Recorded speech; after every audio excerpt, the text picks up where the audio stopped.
అందరికీ నమస్కారం. నేను మీ Vinshith. Welcome to Vinshith Creations. ఈరోజు నేను ఇంకో మంచి నీతి కథతోటి, అద్భుతమైన నీతి కథతోటి మీ ముందుకు వచ్చాను. ఈరోజు మనం తెలుసుకోబోయే నీతి కథ ఏమిటనుకున్నారు? అదే ఏకాగ్రత. అయితే మనం పిల్లలం కదా, మనం ఎప్పుడు మన మేధాశక్తికి పదును అంటే మనం మన మేధాశక్తిని ప్రశ్నించుకుంటూ ఉండాలి. అయితే నేను ఈ ఏకాగ్రత కథ చెప్పిన తరువాత చివరికి నేను ఒక చిన్న ప్రశ్న వేయబోతున్నాను. దానికి సమాధానం మీకు కనుక తెలిస్తే మీరు కింద కామెంట్ బాక్స్లో తెలియచేయడం మర్చిపోకండి. అలాగే ఇప్పుడు మనం మన కథని ప్రారంభిద్దాం. ఒక గురువుగారి దగ్గర 4 శిష్యులు ఉండేవారు. వారు అంటే ఆ గురువుగారు ఒకానొక శుభోదయం నాడు ఆ 4 శిష్యులకి, శిష్యులారా, ఈరోజు మీరు విలువ విద్య అభ్యసించడానికి అడవికి వెళ్ళండి, అక్కడ మీరు విలువ విద్య అభ్యసించండి అని చెప్తాడు ఆ గురువుగారు.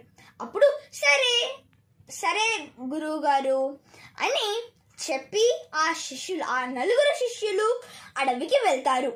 ఆ అడవిలో వారు 4 పక్షి బొమ్మల్ని గురి కోసం ఏర్పాటు చేసుకొని వారు ఒక్కొక్కరిగా ఆ వారు ఏర్పాటు చేసుకున్న పక్షి బొమ్మల్ని గురి చూసి కొట్టడం మొదలు పెట్టారు.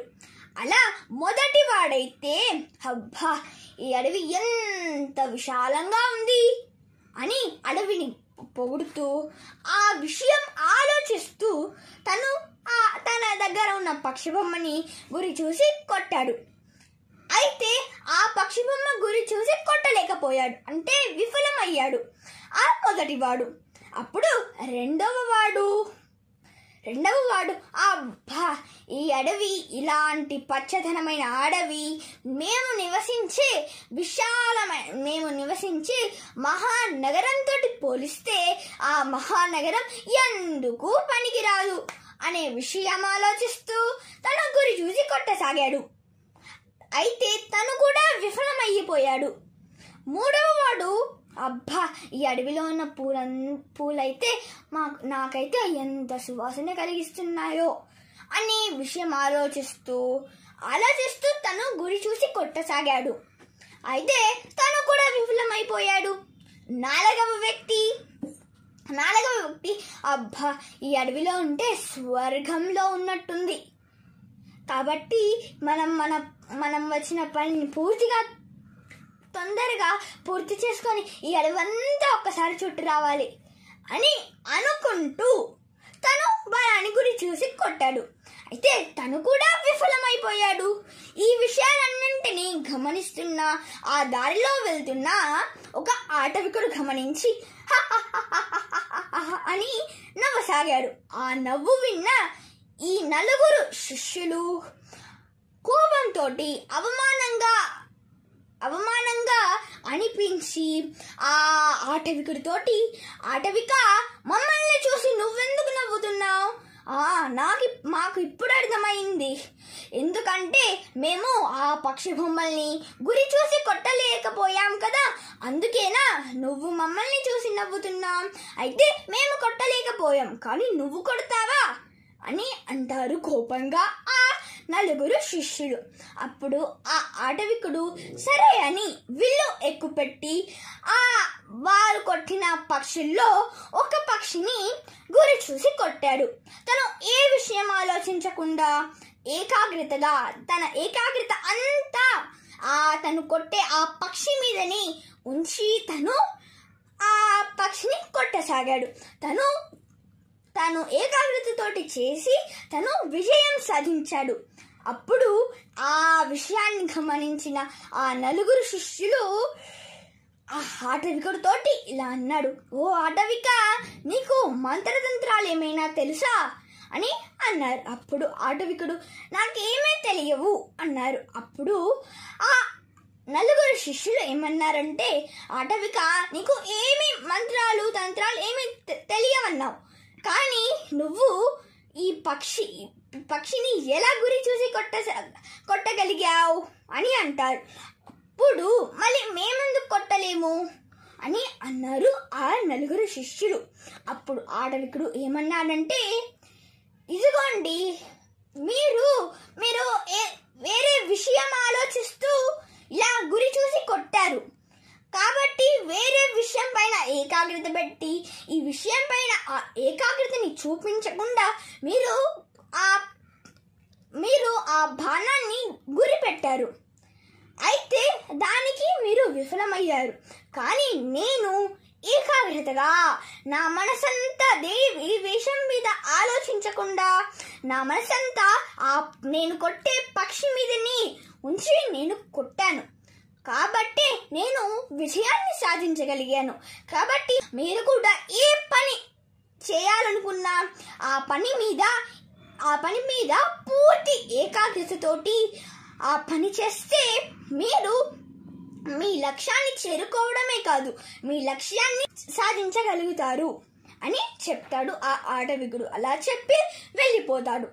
అప్పుడు ఆ 4 శిష్యులకి జ్ఞానోదయమై వారు అప్పటి నుంచి ఆ విలువచ్చని అభ్యసిస్తూ వారి ఏకాగ్రత అంతా వారి కొట్టే పక్షుల మీదనే ఉంచి వారు వాటిని సాధించగలిగారు. అయితే ఇక్కడ మనం ఏమి నేర్చుకోవచ్చు? మనం ఏ పని చేసినా దానిపైనే మన పూర్తి ఏకాగ్రతని, మనిషిలో ఉన్న ఏకాగ్రత లోపిస్తే మనం ఏ పని చేయాలనుకున్నా మనం దాన్ని సాధించలేము.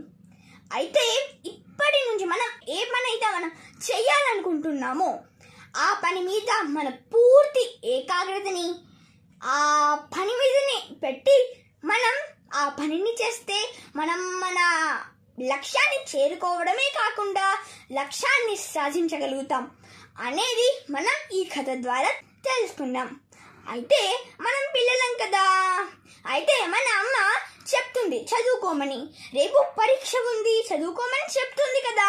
అప్పుడు మనం ఏం చేస్తాం? మన ముందు పుస్తకాలు ఉంటాయి కానీ మనం దాన్ని చూస్తూనే ఉంటాం, కానీ మనం వాటిని మన మనసులోకి ఎక్కించుకోం. అమ్మ బయటికి వెళ్ళిపోయింది, అమ్మ ఏం చేస్తుంది? అక్కడ ఎవరో తలుపు తట్టారంటే ఎవరొచ్చారు? నా స్నేహితులు వచ్చారా? అలాగే అమ్మ ఏం చేస్తుంది ఈరోజు అని ఇతర విషయాలపైన, మనం చేసే పని మీద, మనం చదువుకోవాల్సిన దానిపైన కాకుండా వేరే వాటిపైన దృష్టి పెట్టి మనం చదువుకోవాల్సిన వాటిపైన మనం ఏకాగ్రత పెట్టలేం. ఆ తర్వాత రేపు పరీక్షలు ఉన్నాయంటే మనం పరీక్షల్లో ఏం చేస్తాం? రాస్తాం. అప్పుడు మనకు మార్కులు తక్కువగా వస్తాయి. అప్పుడు మన అమ్మ ఏమనుకుంటుంది?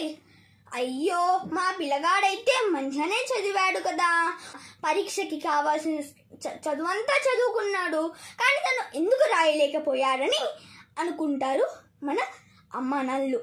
అయితే మనం కనుక చదువుకోవడంతో పాటు ఏ పని చేసినా దానిపైనే మనం మన పూర్తి ఏకాగ్రత చిత్తంతో ఆ పనిని చేస్తే మనం మన లక్ష్యాన్ని సాధించగలుగుతాం. కాబట్టి ఈరోజు మనం ఈ విషయం తెలుసుకుందాం. అయితే ముందుగా చెప్పినట్టు నేను మన మేధాశక్తిని ప్రశ్నించుకోవడానికి ఒక చిన్న ప్రశ్న వేయబోతున్నాను. అదేమిటంటే, నేను చెప్పినట్టు శిష్యులు వారు ఏర్పాటు చేసుకున్న పక్షుల్ని గురి చూసి కొట్టారు, అయినా వారు విఫలమయ్యారు. అలాగే ఆ ఆటవికుడు వచ్చి వారు కొట్టిన పక్షుల్లో ఒక పక్షిని గురి చూసి కొట్టాడు. అయితే అక్కడ ఎన్ని పక్షులు ఉంటాయి ఆ ఆటవికుడు కొట్టినాక? ఇది ప్రశ్న. కాబట్టి ఈ ప్రశ్నకి మీకు సమాధానం కనుక తెలిస్తే మీరు కింద కామెంట్ బాక్స్ లో తెలియచేయడం మర్చిపోకండి.